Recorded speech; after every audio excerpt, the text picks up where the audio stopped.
Uphumela obala uMax Makhanya ekhala ngekeyboard eqengeleza kakhulu ke ezingomeni ke zikaKhuzani umfoko Mpungose ke lapha ke uvele washo cha Khuzani akowehlisa kwi-keyboard uthi isicelo lesi ke abasicelayo ke bangama Blue Nation sokuthi ke le keyboard ngathi namandla kakhulu ke abaseyazi nane sound ke yengoma kaKhuzani ngenxa ke yomsindo we-keyboard. Kodwa ke nantu udaba luphelela wesiqiniseko esemida ke awuyizwele ke uMax Makhanya ke ayichaza lento futhi eveza ukuthi ke lento siqala ke kubalimaza. Kawe ngicela mina ukuthi lo mfana we-keyboard umnandi lapha kuJumbo. Umnandi impela lapha kuJumbo qawe. La kuwe umnandi mayezothukela simbona. Masombona njalo qawe akube kusaba mnandi. Kumele kuthukele qawe mhlambe uqashwe for ulive kuleyo event.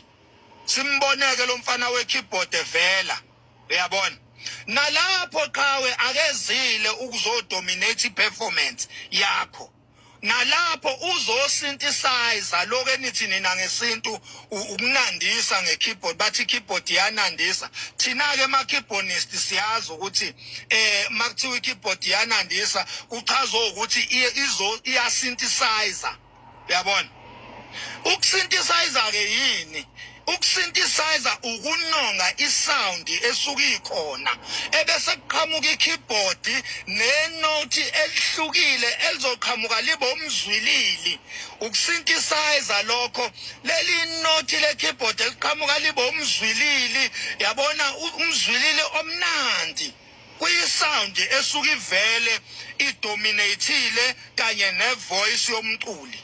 So lo mfana we-keyboard sengikhohlwa nje igama lakhe sicela qawe avele ezimoyeni enjalo sicela angayidominate ilokhuze iperformance yakho ukeyboard player njengamanje qawe ayikakasilimazi ke nokho kodwa kuyabonakala ukuthi iya ngokusilimaza indaba ka keyboard player